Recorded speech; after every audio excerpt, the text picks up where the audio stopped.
வணக்கம் மக்களே! நம்மளும் ஒரு 2 வருஷமா பார்த்துட்டுருக்கோம். நிஃப்டி 50 அதோட ப்ரீவியஸ் ஹைய பிரேக் பண்ணி அடுத்த உச்சத்த எப்ப தொடுன்ட்டு. பட் இப்ப வரைக்கும் அது நடந்த பாடு இல்ல. ஸோ இந்த 2 வருஷ கேப்ல எத்தன பேருக்கு ஞாபகம் இருக்கும்னு தெரியல. ஒவ்வொரு டைமும் பார்த்தீங்கன்னா, நிஃப்டி 30,000 போயிரும். நிஃப்டி சீக்கிரம் 30,000த்த தாண்டிரும். நிஃப்டி 29,000 போகும் அப்டின்ட்டு தொடர்ந்து பார்த்தீங்கன்னா, ஏதாச்சும் ஒரு ஒரு டார்கெட் சம்மந்தப்பட்டமான ஒரு செய்திகள் வந்து அங்கங்க வந்து நமக்கு கிடைச்சுக்கிட்டே தான் வந்து இருக்கும். அந்த வரிசையில இப்ப இன்னொரு ஒரு செய்தி வந்து கிடைச்சிருக்கு. யார் சொல்லியிருக்கா? ஜேபி மார்கன் பார்த்தீங்கன்னா சொல்லியிருக்காங்க. நிஃப்டி பார்த்தீங்கன்னா 27,000 வந்து ரீச் பண்ணும் அப்படிங்கிற மாரியான ஒரு எதிர்பார்ப்ப வந்து குடுத்துருக்காங்க. இது எதுவும் உறுதிப்பட அவங்க குடுக்கல.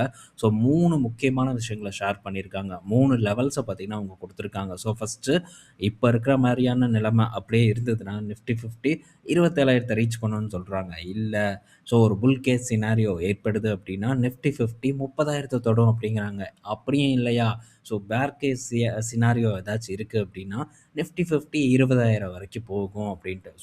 எல்லா பக்கமுமே இப்போ என்ன சொல்றாங்க, ஒரு பக்கம் 27,000 ப்ரீவியஸ் ஹை என்ன ஒரு 26,000 26,000க்கு மேல இருந்தது. ஒரு 26,500ன்னு நம்ம எடுத்துக்குவோம். இந்த ஒரு பேஸ் பாயிண்ட்ட மையமா வச்சு, அதே மாரி டவுன் சைடு அப்படின்னு பார்க்கும்போது, அதுக்கு ஒரு பேஸ் பாயிண்ட்.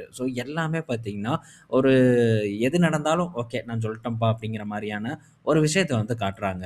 30,000 போகுமா? தெரியாது. மேபி போச்சுன்னா, நான் சொன்னேன் அப்படிங்கிற மாரியான ஒரு கிளைம் வரும். அடுத்தது 27,000 அது கூட ஒரு பாசிபிலிட்டீஸ் இருக்கு அப்படின்னு நம்ம எடுத்துக்கலாம். இப்படி என்னென்ன பாசிபிலிட்டீஸ் இருக்கோ எல்லாத்தையும் வந்து சொல்லிடுறாங்க. இதே மார்க்கெட் திரும்ப பெர்ஃபார்ம் பண்ணாம ஒரே சைட்வேல இருந்ததுன்னா, இது வந்து நடக்கும், நடக்கும் அப்படின்ட்டு திரும்ப திரும்ப பார்த்தீங்கன்னா, நம்மகிட்ட ஓதிக்கிட்டே இருப்பாங்க. இதுதான் இவங்களுடைய வேலையா வந்திருக்கு. பட் கடந்த 2 வருடம் எந்த பெர்ஃபார்மன்ஸும் நம்ம மார்க்கெட் போஸ்ட் பண்ணல. இப்போதைக்கு நம்ம மார்க்கெட் பெர்ஃபார்ம் பண்றதுக்கான வாய்ப்பு எப்படி அமையும் அப்படின்னு பார்த்தீங்கன்னா, இந்த ஏஐ நிறுவனங்களோட வீழ்ச்சி தான் நம்ம மார்க்கெட்டோட எழுச்சியா இருக்குங்கிறதுல சந்தேகமே வேண்டாம். அது என்னைக்கு நடக்குதோ, அன்னைக்கு இவங்க சொல்லக்கூடிய ஒரு டார்கெட்ட ரீச் பண்ணும். இல்ல அதெல்லாம் நடக்கல. அகைன் ஏஐ பங்குகள் திரும்ப மேல் நோக்கி போகுது அப்படின்னா, திரும்ப நம்ம மார்க்கெட்டுக்கு பிரஷர் தான் வந்து ஏற்படும். அங்க இருக்கக்கூடிய பணம் பார்த்தீங்கன்னா, வெளிய வரணும். அப்படி வரக்கூடிய பணம் தான் நம்ம மார்க்கெட்ட வழிநடத்தி செல்லுங்கிறதுல எனக்கு துளி அளவு கூட டவுட் இல்ல. அதுவரைக்கும் நம்ம தொடர்ந்து வந்து காத்திருப்போம். தொடர்ந்து என்ன நடக்குது அப்படிங்கிறதையும் நம்ம ஃபோக்கஸ் பண்ணிட்டே இருக்கலாம். அடுத்தது பார்த்தீங்கன்னா, இப்போ பராக் பரைக் ஃப்ளெக்ஸி கேப் ஃபண்டு.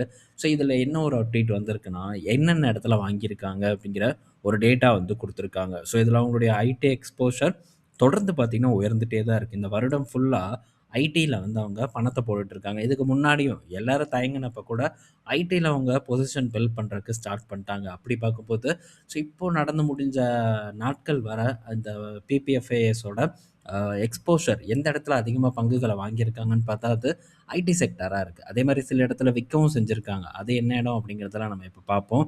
ஒரு டேபிளாவே வந்து நமக்கு குடுத்துருக்காங்க. ஓகே. இங்க இருக்கு. இதில ஈக்விட்டி அலோகேஷன் பிப்ரவரி 26ல பார்க்கும்போது 76% இருந்தது. இப்ப 81% மாறியிருக்கு. இதில அதிகப்படியா எந்த இடத்துல வாங்கியிருக்காங்கன்னு பார்த்தா ஐடியா இருக்கு. 3.4% பார்த்தீங்கன்னா, ஐடி செக்டார்ல அவங்களுடைய ஹோல்டிங்ஸ வந்து உயர்த்தியிருக்காங்க.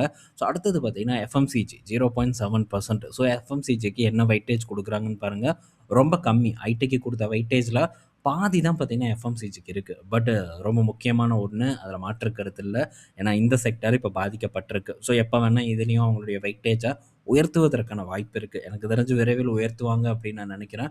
பவர் செக்டார பார்க்கும்போது குறைச்சிருக்காங்க. இந்த 2 செக்டார்ல தான் அவங்க இப்போ கான்சன்ட்ரேட் பண்ணியிருக்காங்க. ஒண்ணு ஐடி, இன்னொன்னு எஃப்எம்சிஜியா வந்திருக்கு. 2ம் ஒரு நல்ல இடத்துல இருக்கு அப்படின்ட்டு நம்ம தொடர்ந்து வந்து டிஸ்கஸ் பண்ணிட்டு தான் வந்துட்டு இருக்கோம்.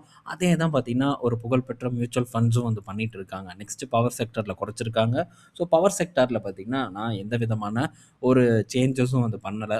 நெக்ஸ்ட்டு சான்ஸ் ஏற்படும் அப்படிங்கிற ஒரு எதிர்பார்ப்புல வெயிட் பண்ணிட்டு இருக்கேன். நெக்ஸ்ட் ஒரு சான்ஸ் கிடைச்சதுன்னா, அத வந்து பில்ட் பண்றதுக்கு நான் ட்ரை பண்ணுவேன். அடுத்தது கன்சியூமர் ஃபியூயல் இங்கேயும் குறைச்சிருக்காங்க. ஆட்டோமொபைல்ஸ் ரொம்ப கம்மியா தான் வந்து குறைச்சிருக்காங்க. ஏன்னா, ஆட்டோமொபைல் செக்டார் பார்க்கும்போது, இப்போ தொடர்ந்து வந்து வாகன விற்பனை அதிகமாயிட்டே தான் இருக்கு. ஈவியா இருக்கட்டும், இல்ல காரா இருக்கட்டும், டூ வீலரா இருக்கட்டும், எல்லாத்தோட விற்பனையும் தொடர்ந்து நம்ம நாட்டுல உயர்ந்துட்டே இருக்கு. ஆனா, மதிப்பீடு ரொம்ப ஜாஸ்தியா இருக்கு. இதே விற்பனை தொடர்ந்து உயர்ந்துட்டே இருக்குன்ட்டு நம்மளால சொல்ல முடியாது.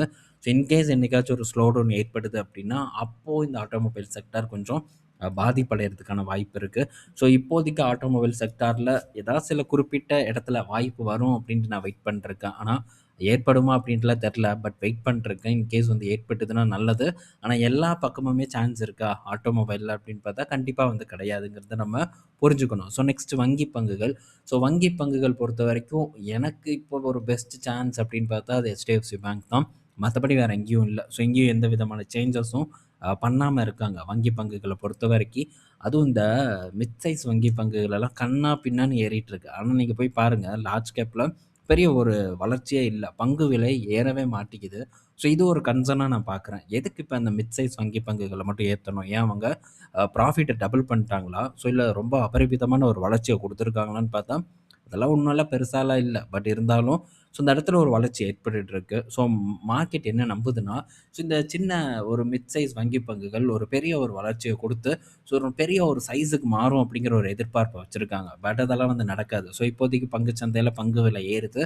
இது அப்படியே நிலைப்பதற்கான வாய்ப்பு இருக்கான்னு கேட்டா, ரொம்ப டவுட் என்ன பொறுத்தவரைக்கும். ஸோ சைக்கிள் டெஃபினட்டா சேஞ்ச் ஆகும். ஸோ அப்படி சேஞ்ச் ஆகும்போது, ஒரு நல்ல பலன் எனக்கு கிடைக்கும் அப்படின்னு நான் நெனைக்கிறேன். இதெல்லாம் வந்து என்னோட ஒரு அசம்ப்ஷன் தான். ஸோ நான் என்ன நெனைக்கிறதோ, அத வந்து நான் பண்றேன். ஸோ மேபி நான் நெனைக்கிறது சரியா இருந்ததுன்னா, மார்க்கெட் எனக்கு ரிவார்ட குடுக்கும். இல்ல நான் நெனைக்கிறது தப்பா இருந்ததுன்னா, ஸோ மார்க்கெட் எனக்கு ரிவேட்டும் அடிக்கும். ஸோ வெயிட் பண்ணி நம்ம பார்ப்போம். எப்படி என்னெல்லாம் மாற்றம் நடக்குது அப்படின்ட்டு. ஸோ அடுத்தது பார்த்தீங்கன்னா PSU பேங்க்ஸா இல்ல ஐடி செக்டாரா? ஸோ இப்போ PSU பேங்க் வந்து பெட்டரா இருக்கு. ஸோ நல்ல ரிட்டர்ன் தருவதற்கான வாய்ப்பு இருக்கு அப்படிங்கிற மாரி, ஸோ சில ஃபண்ட் மேனேஜர்ஸ் எல்லாம் வந்து தெரியப்படுத்திட்டு இருக்காங்க. ஸோ PSU பேங்க்ஸ் வந்து இதுக்கு முன்னாடி நம்ம டிஸ்கஸ் பண்ணியிருக்கோம். எத்தன பேருக்கு ஞாபகம் இருக்குன்னு தெரியல. ஸோ ரிட்டெயில் ஆப்ஷன் குளோபல்ல கூட நம்ம தனியா PSU பேங்க்ஸ் அதுக்கப்புறம் இந்த மிட் சைஸ் பங்குகள் பற்றியெல்லாம் வந்து ஒருக்கா டிஸ்கஸ் பண்ணியிருந்தோம். நம்ம வீடியோஸ்லயும் ரிட்டெயில் ஆப்ஷன்லயும் நெறைய டைம் இத பற்றி டிஸ்கஸ் பண்ணியிருக்கோம். ஸோ இந்த PSU பேங்க்ஸ் ஒரு டைம்ல ஒரு ரொம்ப பெட்டரான ஒரு இடத்துல இருந்தது. அப்ப என்ன பேசப்பட்டது? நீங்க நல்லா யோசிச்சு பாருங்க. ஸோ ஒவ்வொரு டைமும் ஒரு செக்டாரோ, இல்ல ஒரு நிறுவனமோ ஒரு அட்ராக்டிவான இடத்துல இருக்கும்போது 1000 குறைகள் வரும். ஸோ சேவாக் வந்து லாஸ் பண்ணிட்டாரு. ஸோ சேவாக் வந்து ட்வீட் பண்ணிட்டாரு அப்படின்ட்டு PSU பேங்க்ஸ் எல்லாம் வேஸ்ட். PSU பேங்க் பெர்ஃபார்ம் பண்ணாது அப்படிங்கிற ஒரு நரேட்டிவ் வந்து அந்த டைம்ல செட் பண்ணப்பட்டது. அப்பப்பா அந்த PSU செக்டார நான் எக்ஸ்ப்ளைன் பண்ணி வந்த நெகட்டிவ் கமெண்ட்ஸ் எல்லாம் பார்த்தா எரிச்சல் ஆகுற மாரியான விஷயங்கள் தான் வந்தது. அதுக்கப்புறம் அந்த PSU பங்குகள் டபுள் ஆயிருச்சு ஒரே வருஷத்துல. ஸோ நல்ல ஒரு பெர்ஃபார்மன்ஸ வந்து குடுத்தது. ஸோ ரியல் ஆப்பர்ச்சுனிட்டி எங்க இருக்குன்னு நம்ம பார்க்கணும். சேவாக் சொல்ட்டாரு, சேவாக் ட்வீட் போட்டாரு. ஸோ இன்னும் யாராச்சும் வந்து போட்டாங்க அப்படிங்கிறதுக்காகலாம் இருக்கக்கூடிய ஒரு உண்மை தன்மைய நம்ம மறந்துறக்கூடாது. ஸோ அதுக்கான ஒரு சிறந்த எக்ஸாம்பிள் அது. சரி இப்போ PSU பேங்க்ஸ் என்ன நிலைமை? சான்ஸே இல்ல என்ன பொறுத்தவரைக்கும். ஸோ வாய்ப்பு இருக்கா? உண்மையா வாய்ப்பு இருக்கா? ஆமா இருக்கு. இல்லையா? ரிஸ்க் இருக்கா? ஆமா ரிஸ்க் இருக்கு. ஸோ இவ்வளோதான். ஸோ ஒண்ணு இருக்கு, இல்ல ஒண்ணு இல்ல. ஸோ இதுதான் நம்ம வந்து நோக்கி நம்ம நகரணுமே தவிர, ஸோ இவன் இப்போ நல்லா இருக்கான், ஏன்னா கொஞ்சம் ஏறிட்டான், இன்னும் வந்து இந்த நியாயமே நம்மளுக்கு ஆகாது. ஸோ இப்படி நம்ம பாட்டுக்கு புடிச்சு வாங்கணும்னா, ஸோ ஒரு நல்ல இடத்துல இருக்கும்போது வாங்க மிஸ் பண்ணிட்டு, அதுக்கப்புறம் இது பெட்டர் பெர்ஃபார்மன்ஸ் பண்ணும் அப்படின்னு நெனச்சு நம்ம வாங்குறது, ஸோ அவ்வளோ நல்லா இருக்காது. இத நம்ம தொடர்ந்து பிராக்டிஸ் பண்ணிட்டே இருந்தோம்னா மார்க்கெட்ல கண்டிப்பா அது நமக்கு ஒரு பெரிய இழப்ப லாங் டர்ம்ல ஏற்படுத்தும். ஸோ ரிட்டர்ன் அளவா கிடைச்சாலும் போதும். ரிஸ்க் கிடைக்கவே கூடாது. அதுதான் நம்மளுடைய மெயின் ஃபோக்கஸா வந்து இருக்கணும். ஸோ பெட்டர் லெவலுக்கு நான் PSU பேங்க்ஸ்ல வெயிட் பண்றேன். பட் எனக்கு கிடைக்கல. பட் இப்போ ஐடி செக்டார் கிடைச்சிருக்கு. அத யூஸ் பண்றேன். ஓகே. ஸோ நெக்ஸ்ட் பார்த்தீங்கன்னா L&T. ஸோ இந்த 2 மாதத்துல ஜூலை, ஆகஸ்ட்ல மட்டும் அவங்களுடைய ஆர்டர் குரோத் பாருங்க எவ்வளோ பெருசா வளர்ந்திருக்குன்ட்டு. கிட்டத்தட்ட 1,50,000 கோடி கிட்ட ஆர்டர்ஸ வந்து வின் பண்ணியிருக்காங்க. ஸோ இதுல மிடில் ஈஸ்ட்டா இருக்கட்டும், அண்ட் நம்ம ONGC, NTPC போன்ற நிறுவனங்கள் கிட்ட இருந்து கிடைச்ச ஆர்டரா இருக்கட்டும், ஒட்டு மொத்தமா சேர்த்தி 1,50,000 கோடி கிட்ட ஆர்டர வின் பண்ணியிருக்காங்க. இந்த ஃபர்ஸ்ட் குவார்ட்டர்ல மட்டும் 7,400,000 லட்சம் கோடி கிட்ட ஆர்டர் வந்து இருக்கிறதா, ஆர்டர் புக் இருக்கிறதா ஒரு தகவல் வந்திருக்கு. ஸோ நல்ல பெர்ஃபார்மன்ஸ்ங்க. ஸோ L&T தாறுமாறான ஒரு பெர்ஃபார்மன்ஸ போஸ்ட் பண்ணி ஆர்டர்ஸ வாங்கி குவிச்சிட்டு இருக்காங்க. ஸோ இது எந்த அளவுக்கு இந்த L&Tய வந்து தூக்கி நிறுத்த போகுது அப்படின்னு தெரியல. பட் L&T ஒரு நல்ல லார்ஜ் கேப் நிறுவனம். அண்டு ஒரு நல்ல பெர்ஃபார்மன்ஸ குடுத்த நிறுவனமாவும் இருக்கு.